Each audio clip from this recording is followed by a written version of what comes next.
bien posibles. Aquí se supone que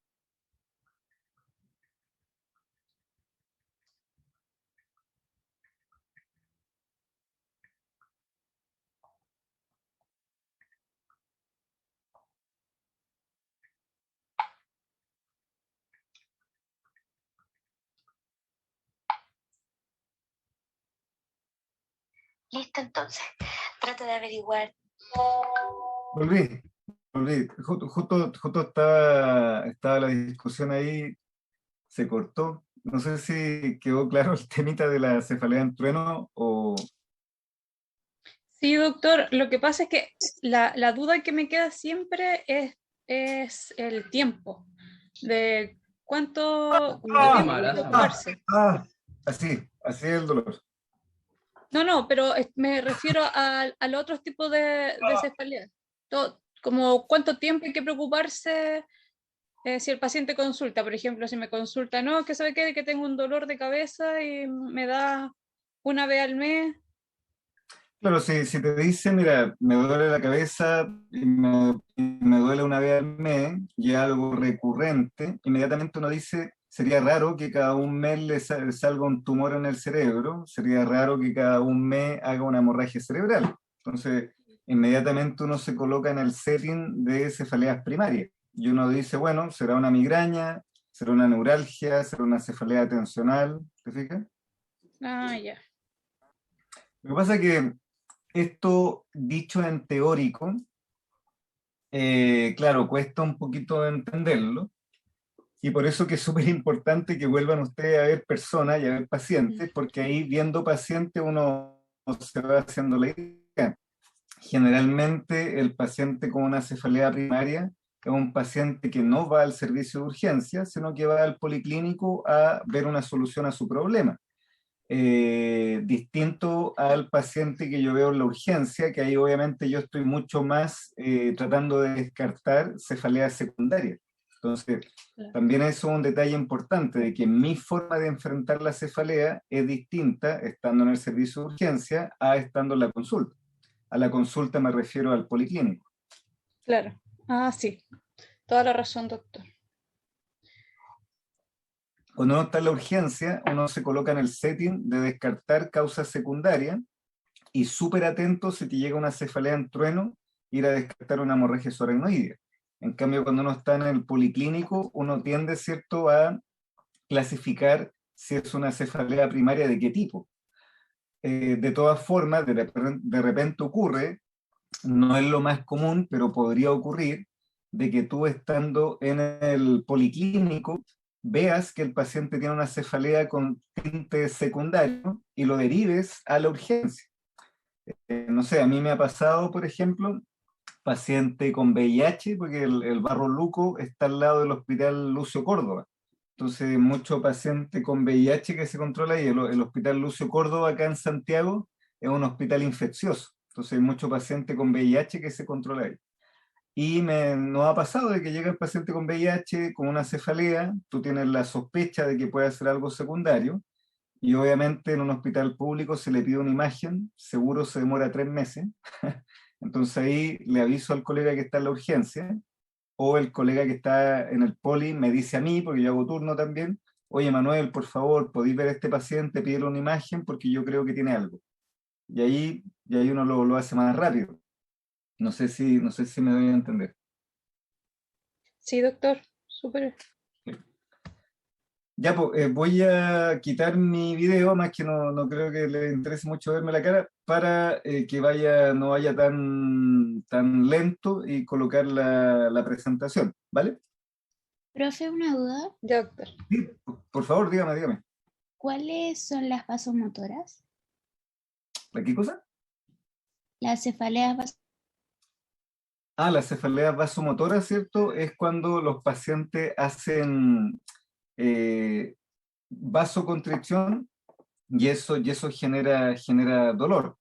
Está el clúster, está la hemicrania paroxística y en general las cefaleas tipo neuralgia tienen un componente vasomotor. Lo vamos a ver después de esta clase, o sea, después de esta presentación. Gracias, profesor. ¿Alguien tiene migraña por acá o no? Seguro alguien debe tener migraña.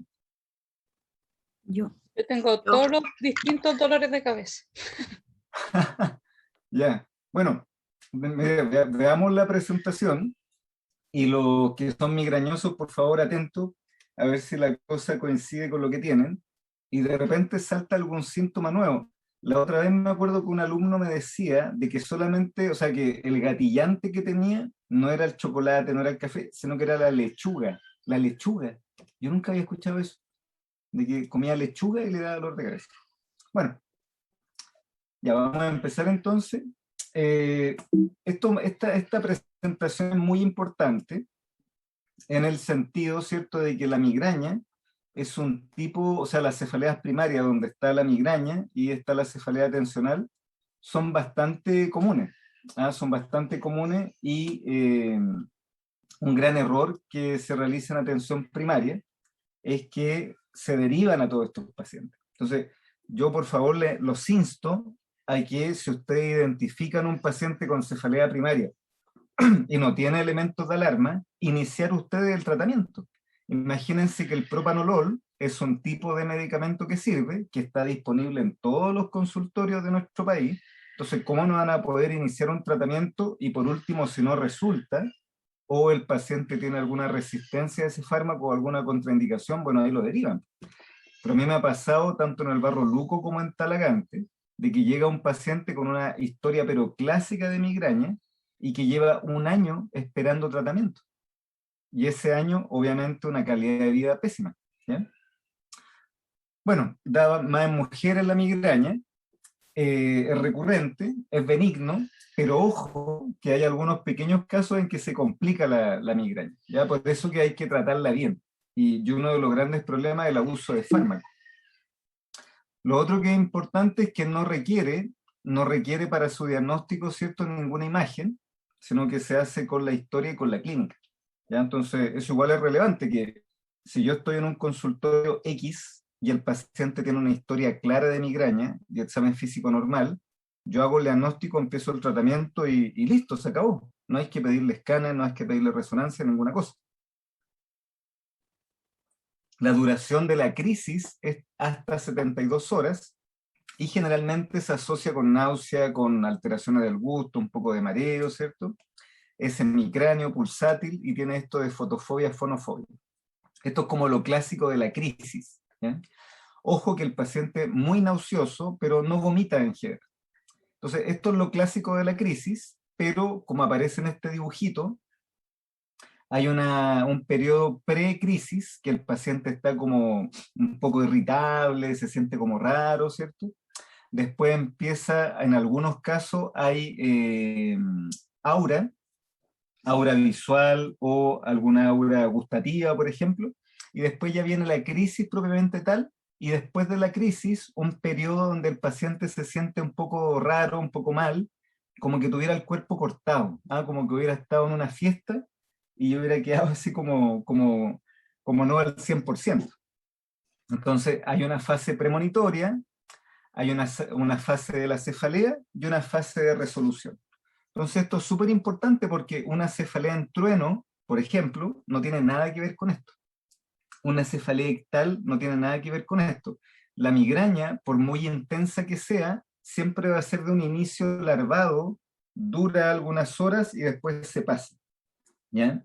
Entonces, esto es muy relevante porque te deja seguro y tranquilo de que no es una cefalea de cuidado. Además que el paciente generalmente tiene una historia previa. Siempre, o sea, sería rarísimo o una coincidencia excepcional pillar la primera crisis de migraña de un paciente. ¿Ya? El aura no se da en todos los pacientes, se da solamente en un 20% de los migrañosos y es una disfunción cortical puntual que precede en una hora hasta una hora a la cefalea. ¿Ya? Entonces, ojo con eso, de que el aura no es durante la crisis, tampoco es después de la crisis, sino que es antes de la crisis. El paciente huele algo distinto o deja de ver un campo visual, incluso hay algunos pacientes que hacen afasias como aura o hacen un síndrome motor o sensitivo. Por eso que dentro del diagnóstico diferencial de un accidente cerebrovascular está, ¿cierto?, el aura migrañosa.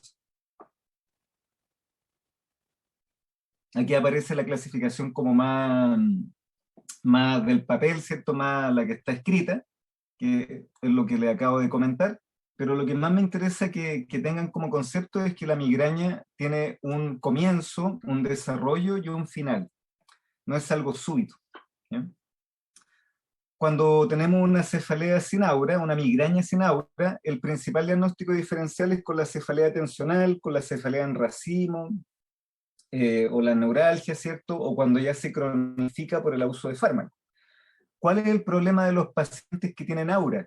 De que obviamente si yo no tengo claro el diagnóstico de que es una migraña y estoy recién estudiándolo, o no tengo el antecedente y me llega al servicio de urgencia, obviamente que lo puedo confundir con una patología cerebrovascular, como con un TIA, por ejemplo, y también se pudiera confundir con un cuadro epiléptico. Aunque acuérdense, bueno, no hemos tenido todavía esas presentaciones, pero hay algunas epilepsias, por ejemplo la epilepsia del lóbulo temporal, que también puede tener síntomas focales, como por ejemplo sentir un olor raro, o puede tener alteraciones del lenguaje también. ¿Bien? ¿Cuáles son los desencadenantes? Que esto la verdad es bien variable para cada paciente. Distintas comidas, ¿cierto? Algunos olores también. Y esto hay que preguntárselo a los pacientes porque les insisto que hay algunos que solamente con la cerveza, otros que solamente con frutos secos, otros solamente la soya, por ejemplo, cuando uno come comida china o los sushi, también puede ser un desencadenante. Entonces esto hay que preguntarlo y también le sirve al paciente, ¿cierto?, para prevenirlo a futuro. ¿Eh? ¿Qué es lo importante? Esto acá al final, porque esto es transversal a todos los pacientes con migraña. El exceso o falta de sueño, eso hace, ¿cierto?, de que se descompense la gran mayoría de migrañosos y la presencia de mucha luz. ¿Ya? Eso la verdad que es bastante transversal. ¿Cuál es el tratamiento cuando el paciente tiene una crisis y llega al servicio de urgencia? Hidratación, antieméticos, antiinflamatorios y en algunos casos necesario corticoide y clorpromacina. ¿Ya? Ojo que cuando el paciente tiene una crisis migrañosa tan intensa que va al servicio de urgencia, siempre se prefiere darle medicamentos endovenosos porque generalmente tienen tantas náuseas que uno no saca nada con darle cosas orales. Entonces, es distinto el manejo cuando es ambulatorio. Cuando es ambulatorio, uno le deja altas dosis de corticoide oral, o sea, de antiinflamatorio oral y paracetamol. Pero si ya está en el servicio de urgencia, es mejor dejarle endovenoso. ¿Eh?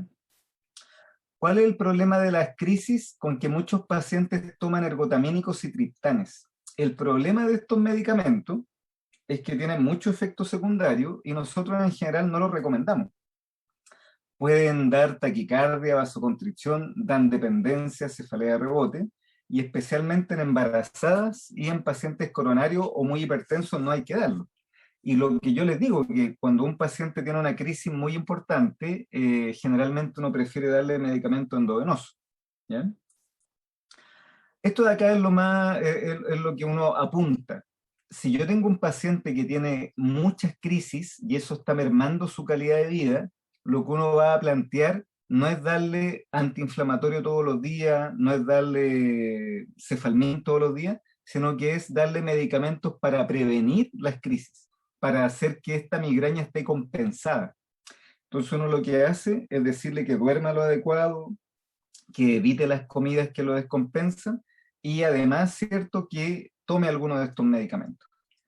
Hay muchos medicamentos para controlar la migraña, va a depender de lo que tengas disponible en tu centro y va a depender de los efectos secundarios. Entonces, hoy en día, por ejemplo, se ocupa mucho amitriptilina en mujeres jóvenes que estén un poquito ansiosas. El propanolol también en mujeres jóvenes hay que evitar en hombres por el tema de la disfunción eréctil. La flunaricina es un buen medicamento, pero evitarlo en pacientes con Parkinson o con riesgo de algún tipo de parkinsonismo porque es un efecto secundario a largo plazo. Y el topiramato, el problema es que puede producir un poquito de litiasis renal y las mujeres les quita el apetito. El otro problema es que no está en la parte pública, un poquito caro. Se ocupa bastante el topiramato hoy en día. El ácido valproico tiene tantos efectos secundarios que hoy en día casi no se ocupa en la migraña. ¿Ya? Bueno, ¿cuándo empezar a ocupar estos medicamentos? Obviamente cuando las crisis provoquen una muy mala calidad de vida y por supuesto que el riesgo-beneficio tiene que ser favorable. No le vamos a estar dando un medicamento, ¿cierto?, que no se justifica a un paciente porque todos tienen efectos secundarios. ¿Ya? Y aquí depende mucho de lo que te diga el paciente, porque si el paciente te dice, mira, yo tengo crisis, pero es una crisis al año y no me afecta tanto y yo sé que la puedo evitar y tomo antiinflamatorio y se me pasa, todo bien. Pero si, por ejemplo, el paciente maneja buses y cuando le da la crisis, le da una aura visual, eso puede ser peligroso, puede tener un accidente. Entonces ahí, aunque tenga una crisis al año, hay que tratar de darle profilaxis y tratamiento preventivo, ¿cierto?, constante. ¿Ya? ¿Cuál es la indicación del tratamiento preventivo? Cualquiera de lo que dijimos recién, mínimo un mes, generalmente uno lo deja por 2-3 meses, explicarle al paciente que no es un efecto inmediato, sino que empieza a hacer efecto a los 10 días, 2 semanas, porque, o si no abandona el tratamiento. Obviamente de que mientras hace efecto el medicamento, como el efecto no es inmediato, tiene que tomar algún antiinflamatorio, ¿cierto?, algún tipo de sustancia mientras hace efecto el tratamiento, y decirle al paciente de que no es que con este tratamiento no vaya a tener crisis, sino que las crisis van a ser mucho menos fuertes y menos intensas. Y siempre estos medicamentos funcionan con las medidas generales. Que duerma lo que tiene que dormir, que no se someta a los alimentos que saben, ¿cierto?, que no van a andar bien, etcétera, etcétera, etcétera. ¿Ya? Bueno, ¿cuáles son situaciones especiales? Que obviamente esto no es de resorte del médico general, pero sí para que lo sepan, que hay algunas migrañas que son poco habituales. Migraña oftalmoplégica, retinal, basilar, que ahí el paciente tiene compromiso de los reflejos de tronco, por ejemplo. Y hay un tipo de migraña que es hereditaria, que es la migraña hemipléjica familiar, donde el paciente dentro del aura, antes de hacer la crisis de cefalea, queda absolutamente pléjico. Entonces, obviamente que puede ser para confundirse con un accidente vascular. ¿Bien? Hay algunos casos como bien particulares, por eso les digo que la migraña en algunos casos puede ser grave, que se asocia con un infarto cerebral. Pero esto es poco común por suerte, ¿cierto? Y obviamente que si yo veo que el aura dura más de 1 hora, tengo que sospechar de que ya esa aura pudiera tener una complicación como por efecto un infarto migrañoso, ¿ya? Pero por suerte esto es poco común. La otra cefalea que te hace como el diagnóstico diferencial de la migraña es la cefalea tensional. Y incluso se sabe que hasta un 30% de los pacientes tienen las dos cosas. O sea, un paciente migrañoso además puede tener una cefalea tensional. Generalmente se hace la diferencia de que no hay fotofobia, no hay fonofobia y es más constante, no tiene estas crisis tan fuertes. ¿Ya? También es mayor en mujeres, es un dolor tipo cintillo y generalmente se asocia, ¿cierto?, a dolor en la zona cervical, en los grupos musculares cervicales. A diferencia de la migraña, no tiene náusea, no tiene fotofobia, ¿cierto?, no tiene fonofobia, pero le insisto, hay algunos pacientes que tienen crisis tanto de migraña como de cefalea tensional y son las llamadas cefaleas mixtas. ¿Ya? Aquí aparece la definición como más clásica, la que está escrita, ¿cierto?, en los libros, pero básicamente la diferencia con la migraña es que no tiene estas crisis, sino que es más constante. Y yo creo que la gran diferencia de la cefalea tensional con la migraña, la gran diferencia, es que el paciente con crisis de migraña tiene que dejar de hacer lo que estaba haciendo. Se coloca en un lugar oscuro, que nadie lo moleste, o sea, realmente no puede estudiar, no puede ir a trabajar o le molesta bastante. A diferencia de la cefalea tensional, que el paciente puede seguir haciendo sus actividades, obviamente sintiéndose mal, pero las puede seguir haciendo. ¿Ya? Paradojalmente, la cefalea tensional lo más importante es identificar lo que lo está estresando y tratar de solucionarlo. Porque el único medicamento que sirve como preventivo es la amitriptilina, ¿ya? Así que no hay tantas opciones de tratamiento como en la migraña. ¿Mm? Entonces, como les digo, siempre el juego, estas cefaleas crónicas va a ser o migraña o cefalea tensional, pero tener en consideración de que el paciente puede tener las dos cosas. ¿Qué es lo siguiente que les quiero mencionar? Porque es bastante importante y muy común, es la cefalea por abuso de fármacos. Si ustedes se fijan, en la tele se hace mucha propaganda al Cefalmin, al Tapsin y a distintas otras marcas, y que son medicamentos sin restricción de receta. Entonces, ¿cuál es el problema? De que cuando yo tengo un paciente con migraña crónica, que tiene más de 15 días de crisis al día, o sea, al mes, por más de 3 meses, eso ya califica como una cefalea crónica.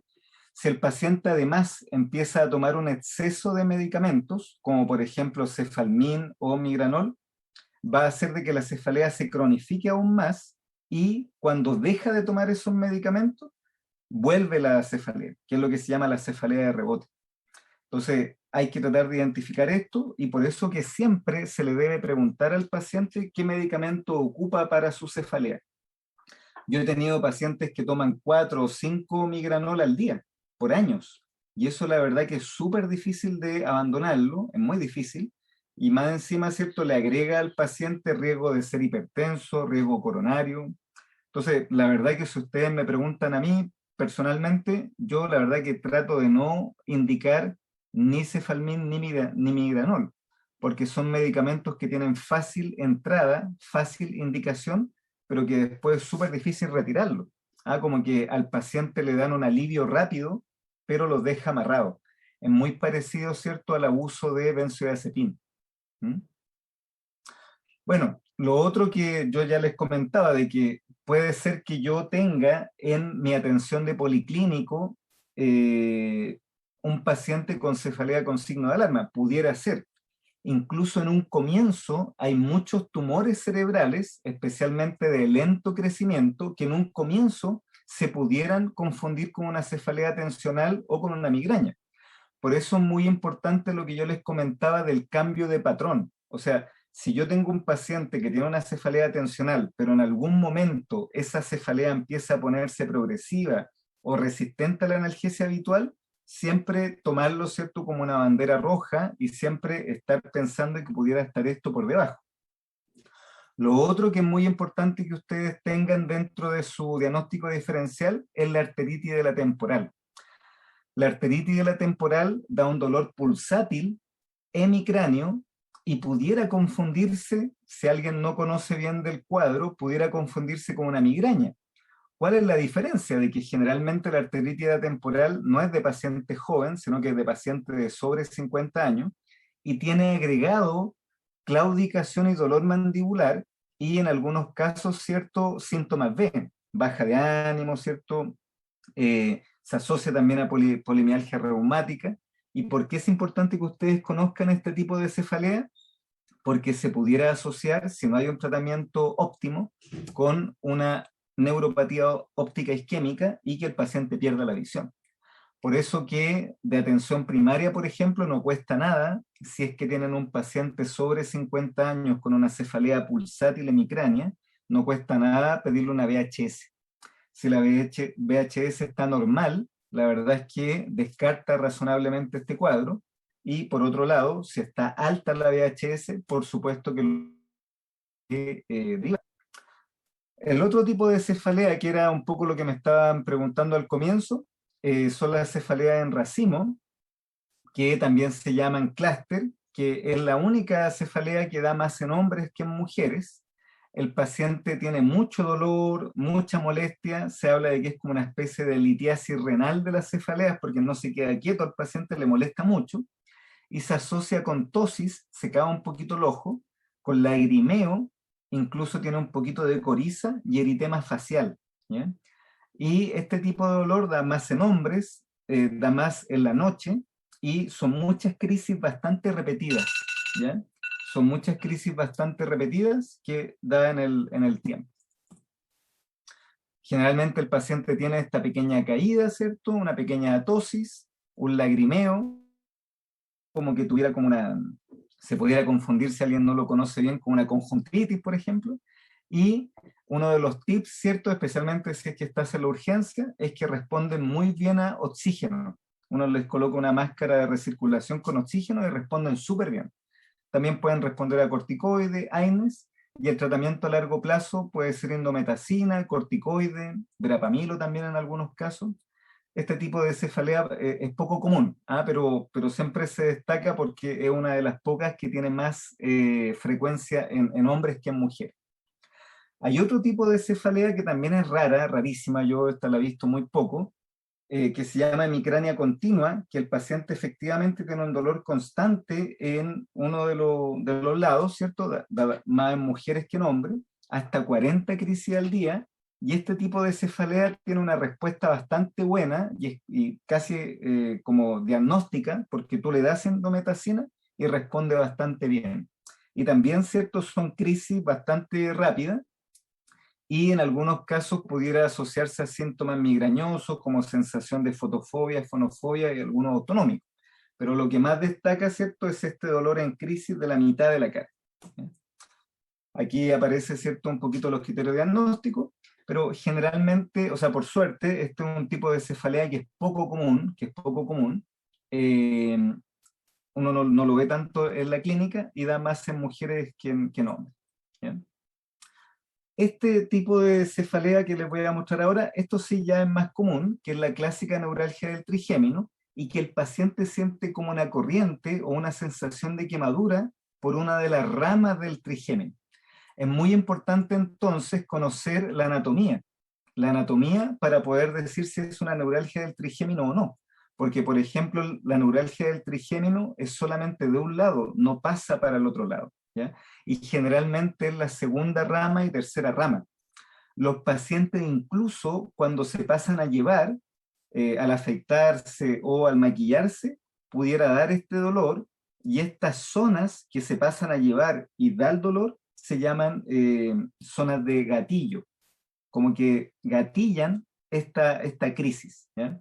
Generalmente tienen examen neurológico normal, salvo que esto se provoque por alguna causa específica, como un tumor o un aneurisma, ¿cierto? Y generalmente, la mayoría de las veces, es por alguna microcompresión vascular cerca del quinto par. ¿Ya? La neuralgia del trigémino generalmente anda muy bien con carbamazepina. El problema de la carbamazepina es que tiene mucho efecto secundario, es un tratamiento a largo plazo y por lo tanto muchas veces falla como tratamiento por mala tolerancia, ¿cierto? Es bastante común. Entonces, hoy en día también está la opción de la microcirugía para poder solucionar una neuralgia del trigémino. De todas formas, hoy en día el estándar es que toda la neuralgia del trigémino debería uno hacer una resonancia para descartar una lesión estructural, y obviamente si uno encuentra una lesión estructural, eso también tiene que tener tratamiento. ¿Ya? Generalmente, como les digo, la imagen a pedir en neuralgia del trigémino es una resonancia, porque el escáner de cerebro tiene muy mala definición en fosa posterior. ¿Ya? Hay otros tipos de neuralgia, que obviamente, otro tipo de cefalea y de neuralgia que no viene al caso que lo sepa el médico general, pero son muy diversas, ¿ya? Hay neuralgia glosofaringea, occipitales, está también el SUND, que es un tipo de neuralgia que puede ser confundente con la neuralgia del trigémino. Hay cefaleas asociadas exclusivamente a la actividad sexual, hay cefaleas asociadas a la tos, hay cefaleas de puntos específicos del cerebro, que es la cefalea numular, y hay algunos pacientes que solo tienen dolor de cabeza, ¿cierto?, en el sueño, que es la cefalea hípnica. Importante para el médico general y para efectos, ¿cierto?, de formación, es que sí o sí ustedes deben saber manejar y conocer las cefaleas más comunes primarias, que es la migraña y la cefalea tensional. La neuralgia del trigémino, ustedes deben sospecharla y derivarla, y en general todas las cefaleas que se escapan de esto, las cefaleas por clúster, la hemicrania paroxística, un SUND, una cefalea hípnica, ese tipo de cefaleas por supuesto que se escapan del manejo del médico general y hay que derivarlo. Pero les insisto de que una cefalea primaria sin signo de alarma, perfectamente el médico general puede iniciar tratamiento y continuar con ese paciente si es que todo va bien. De hecho, la gran mayoría de las cefaleas primarias, ¿cierto?, no tienen por qué ser tratadas por un neurólogo, ¿ya? ¿Y esto por qué lo digo? Porque en el sistema público especialmente la derivación no es tan fácil y obviamente que uno trata de elegir muy bien el paciente que va a derivar o el paciente que le va a realizar imágenes, ¿ya? Sí. Bueno, no sé si alguien tiene alguna consulta, ¿cierto? Voy a pausar la grabación para que me puedan hacer las consultas del caso. Me gustaría saber si alguno de los pacientes, o sea, de los pacientes, algún alumno con migraña, los síntomas que yo relaté, si coinciden con lo que ellos tienen. Sí, totalmente. ¿Cuál es tu nombre, disculpa? Zaida. Aida, cuéntanos un poquito así, no queremos detalle, por supuesto, pero cuéntanos un poquito si es cierto esto que yo digo, de que ya el paciente migrañoso como que tiene como síntomas premonitorios, como que ya como que sabe que le va a venir el dolor de cabeza.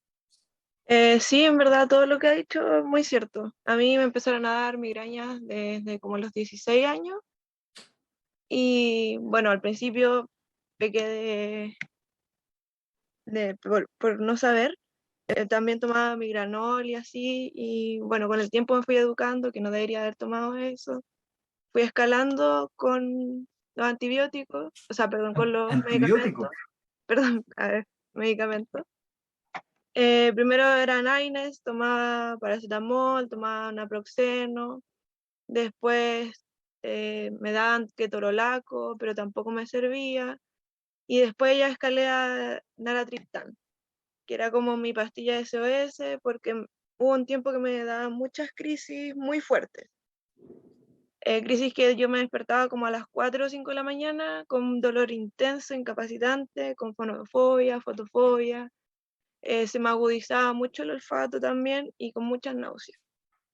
Y muchas de esas veces de crisis a mí me daban con mucho vómito y yo no podía parar de vomitar. Entonces esas veces yo tenía que ir a la urgencia para que me pusieran algo endovenoso porque no podía parar de vomitar. Y el dolor era muy intenso y no se me pasaba tampoco con el naratriptán. Bueno, igual después volví a reevaluarme con el neurólogo y me dio tratamiento con topiramato por 6 meses. Y con Ah, ya. eso, O sea, eso fue, disculpa 5 segundos como para comentar de que fue, entre comillas, lo correcto, ¿no? Porque si yo tengo una crisis al año y me tomo un naratriptán y se me pasa, súper bien.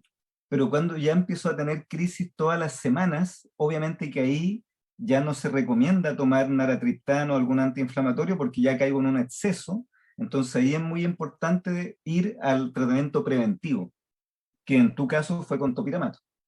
sí, porque a mí ya el Nartán no me hacía mucho efecto, la verdad. Quizás me disminuía la crisis, pero seguía teniendo dolor de cabeza todo el día, cuando hacía Claro, esfuerzo, me dolía es la que cabeza. ese es el tema de que el naratriptán o el cefalmin o el antiinflamatorio que sea es solamente para la crisis, pero no hace que la migraña se controle.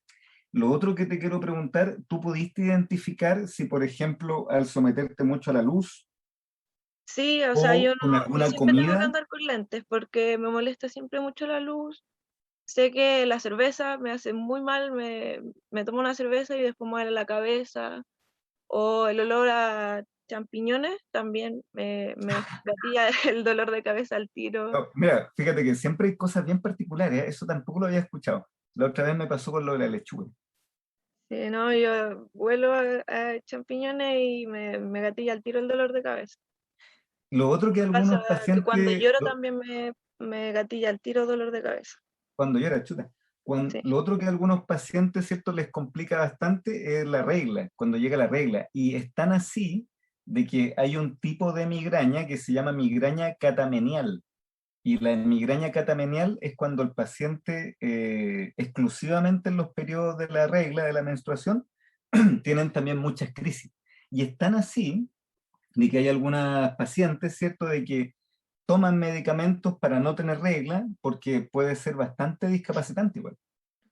Me pasa exactamente eso. Y mi neurólogo me dijo que, porque generalmente me pasa o una semana antes o un día antes de que me llegue, y me dijo que me tomara, bueno, ahora cambié al L-triptán, que es mi pastilla de SOS, y me tomara uno antes, ese día, para que no, en la noche, para que no me dé al otro día la migraña. Claro, bueno, obviamente te agradezco lo que nos estás contando, ¿cierto? Porque es algo muy personal. Pero Sí. uno de los tratamientos para la migraña catamenial, no digo que tú lo tengas que seguir, sino que lo doy a la clase, ¿cierto? Es la acetazolamida. La acetazolamida es un diurético que se ha visto que si la paciente lo toma durante los días de regla, se pasa bastante el dolor de cabeza. Se toma 250 miligramos cada 6 horas, el día que llega la regla hasta el día después de la regla. Y eso mejora bastante. No quiero ser tu médico personal ni nada por el estilo, pero lo comento, ¿cierto?, a la clase. Oye, pero que te agradezco, ¿ah? Porque realmente uno cuenta de repente, habla de una clase, de un problema, pero por supuesto que si tenemos un paciente en vivo y en directo, es mucho mejor. No sé si alguien más quiere comentar o si tuvo alguna experiencia al respecto, o una cefalea tensional, o qué sé yo. Hola, doctor. A mí me pasó mi experiencia con la migraña que yo tuve como una adicción a los ergotamínicos. Oye, mira, espérate, que estoy viendo que se nos va a acabar la sesión. Y en serio creo que eso es súper importante. Entonces, no sé si les parece que corte al tiro para tirar otro link y poder conversar, porque el abuso de medicamentos, especialmente en Chile, que tenemos un acceso tan fácil a lo ergotamínico, yo creo que es fundamental. Ya, doctor. ¿Sí? ¿Les Ya, parece? profe. Sí, hagamos Y otra. así, sí, y así también todas las otras dudas, porque este tema de la cefalea da muchas dudas, ¿ya? Entonces, porque se va a cortar. ¿Ya? Volvemos en 50 segundos.